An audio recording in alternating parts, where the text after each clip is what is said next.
নারায়ণং নমস্কৃত্য নরং চৈব নরোত্তমং দেবীং সরস্বতীং ব্যাসং ততো জয়মুদীরয়েৎ। মহাভারত আদি পর্ব। সুধা আনিতে গরুড়ের স্বর্গে গমন। অরুণে লইয়া তবে বিনতানন্দন, সূর্যরথে যত্ন করিল স্থাপন।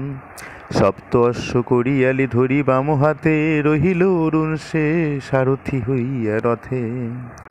সূর্যরথে সহোদরে রাখি পক্ষীরাজ, জননীর ঠাই গেল ক্ষীর সিন্ধু মাঝ।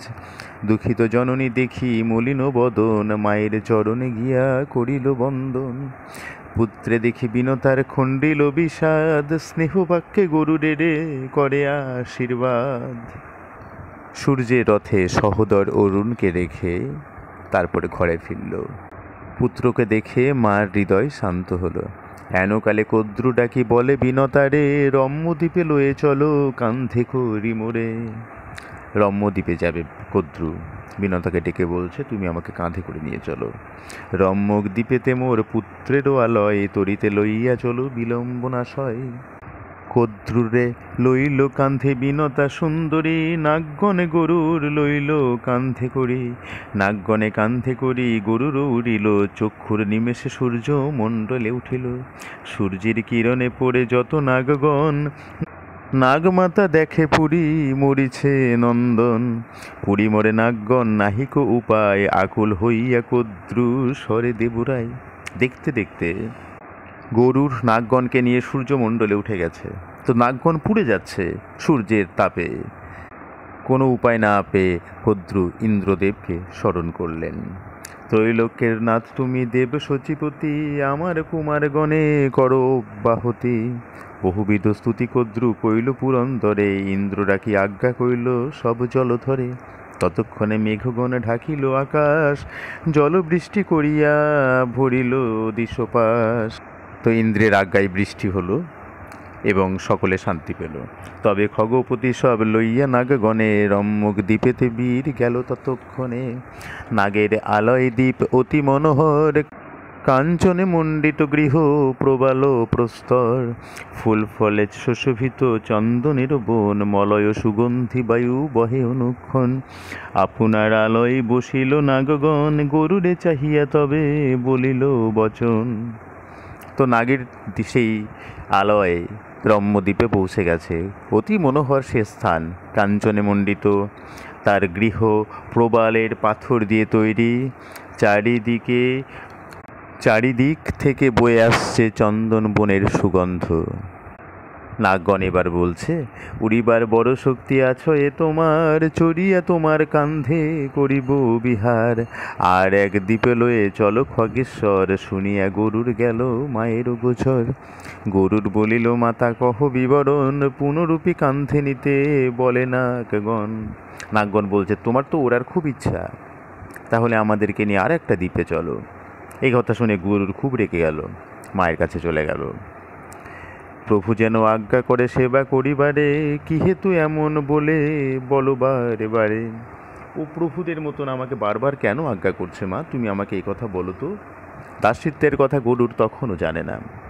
একবার কান্ধে কইনু তোমারও আজ্ঞায়, পুনরূপী বলে মোরে সহনে না যায়।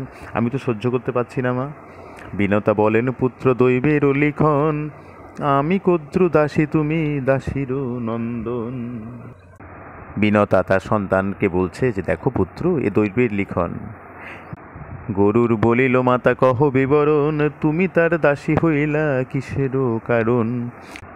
বিনতা কহিল পূর্বে শপথ নিরসনে, উচ্চশ্রবা তরে হই পরাজিতাপনে। সেই হইতে দাসী বৃত্তি করি তার আমি, তে কারণে দাসীপুত্র হইলে বাপু তুমি। তা বলল তার দাসিত্বের কারণ। এত সুধি মহাক্রোধ করিল সুপর্ণ, সঘনে নিঃশ্বাস ছাড়ে চক্ষু রক্তবর্ণ। মায়েরই গেল শত মায়ের নিকটে, কদ্রুর অগ্রেতে বীর কহে কর ফুটে। আজ্ঞা কর জননী গো করি নিবেদন, কি মতে মায়ের হয় দাসিত্ব মোচন। সৎ মায়ের কাছে গিয়ে করজোর করে বলছে মা, আমার মায়ের দাসিত্ব মোচন কি করে হবে।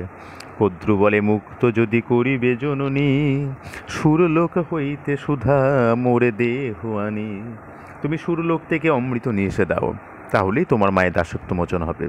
তাহা শুনি খগবর আনন্দিত অতি, মায়ের নিকটে বীর গেল শীঘ্র গতি।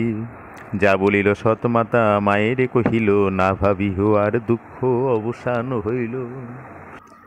এখনই আনিব সুধা চক্ষু পালটিতে, ক্ষুধায় উদর জলে দেহ কিছু খেতে। জননী বলিল, যাহ সমুদ্রের তীরে, খাও গিয়া যত বইছে নিষাদ নগরে। কিন্তু কহি তাহে এক দ্বিজ বড় আছে, বুঝিয়া খাইবে বাপু দ্বিজে খাও পাছে। অবদ্ধ ব্রাহ্মণ জাতি কহিনু তোমারে, ক্ষুধায় আকুল বাছা খাও পাছে তারে। অগ্নি সূর্য বিষ হইতে আছে প্রতিকার, ব্রাহ্মণের ক্রোধে বাছা নাহি কো নিস্তার। গরুর বলছে, মা তুমি চিন্তা করো না, আমি যাব এখনই গিয়ে সুধা নিয়ে আসবো, আমার খুব খিদে লেগেছে, তুমি আমাকে কিছু খেতে দাও। তা ওর মা বলছে, আচ্ছা যাও ওই সমুদ্রের তীরে নিষাদনগরে যা আছে ওখানে বসে বসে খাওগা, কিন্তু ওখানে এক ব্রাহ্মণ আছে, তাকে কিন্তু খেয়ে ফেলো না। সব বিষ থেকে প্রতিকার আছে, কিন্তু ব্রাহ্মণের ক্রোধ থেকে বাঁচার উপায় নেই। গরুর বলিল, যদি তাদৃশ ব্রাহ্মণ, কিবা চিহ্ন ধরে দিজ কেমন লক্ষণ। বিনতা বলিল, তুমি ক্ষুধায় আকুল, চিনিয়া খাইতে দুঃখ পাইবে বহুল। তুমি তো খিদেই খুব কষ্ট পাচ্ছ, তোমার চিনে খেতে খুব কষ্ট হবে। খাইতে তোমার কণ্ঠ জ্বলিবে যখন, নিশ্চয়ই জানিবে পুত্র সেই সে ব্রাহ্মণ। তুমি খেতে গিয়ে দেখবে তোমার কণ্ঠ যদি জ্বলে যায়, তখন ভাববা সেই ব্রাহ্মণ। তুমি তো চিনে খেতে পারবে না প্রথমে। এত বলি বিনতা করিল আশীর্বাদ, যাও পুত্র অমৃত আনহ অপ্রমাদ। ইন্দ্রযম আদিত্য কুবের হুতাশন, তোমারে জিনিতে শক্ত নহে কোন জন। এত বলি খগবরে করিল মেলানি, মায়ে প্রণমিয়া বীর উড়িল তখনই। বিনতা আশীর্বাদ করল, ইন্দ্রযম আদিত্য কুবের হুতাশন যারা দেব দেবতা আছে, তোমাকে কেউ জিততে পারবে না সহজে, আমি তোমাকে আশীর্বাদ করলাম।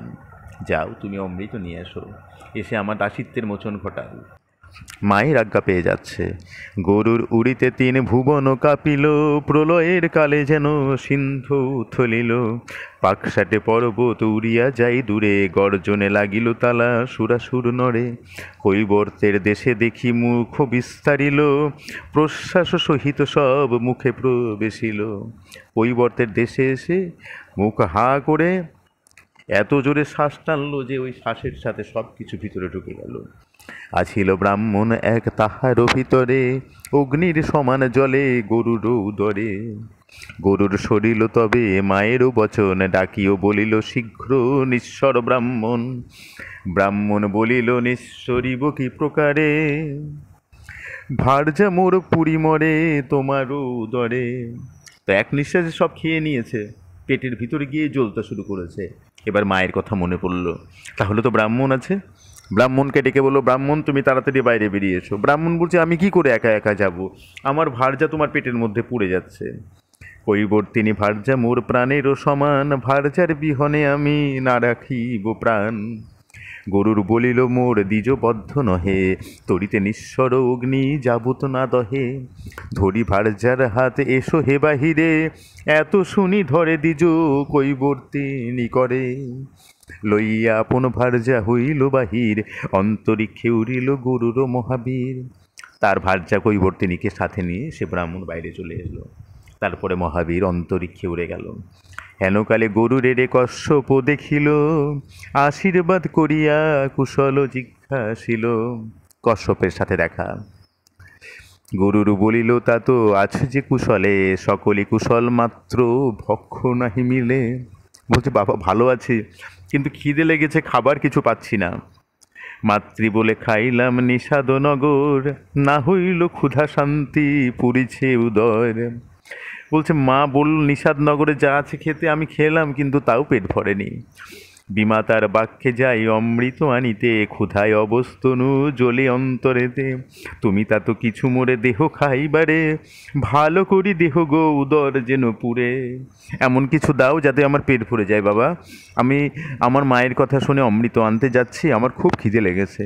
কশ্যপ বলিল, তবে শুনো পুত্রবর, দেবনরে বিখ্যাত আছয়ে সরোবর। গজকুর্ম দুইজন তথা যুদ্ধ করে, তাহার বৃত্তান্ত শুনো আমারও গোচরে।